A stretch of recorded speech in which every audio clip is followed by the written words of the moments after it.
आज बीड जिल्ह्याचे पालकमंत्री आणि राज्याचे उपमुख्यमंत्री सन्माननीय अजितदादा पवार साहेब हे बीड जिल्ह्याच्या आणि अंबाजोगाईच्या दौऱ्यावर होते।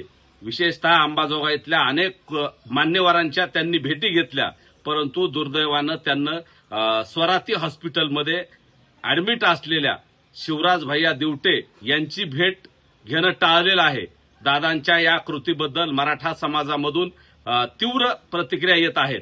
इतर वेळी दादा अत्यंत संवेदनशील असल्याचं दाखवतात, परंतु बीड जिल्ह्याचा विषय असला, बीड जिल्ह्याच्या विकासाचा विषय असला आणि पश्चिम महाराष्ट्राच्या पुणे बारामतीच्या विकासाच्या तुलनेत बीड जिल्ह्याचा विषय आल्यानंतर दादा संवेदनाहीन होतात, असा दबक्या आवाजातला सूर बीड जिल्ह्यात आणि महाराष्ट्रात पाहायला मिळतो। आणि आज तर दादांनी दाखवून दिलंय की दादाच्या संवेदना आहेत की नाही।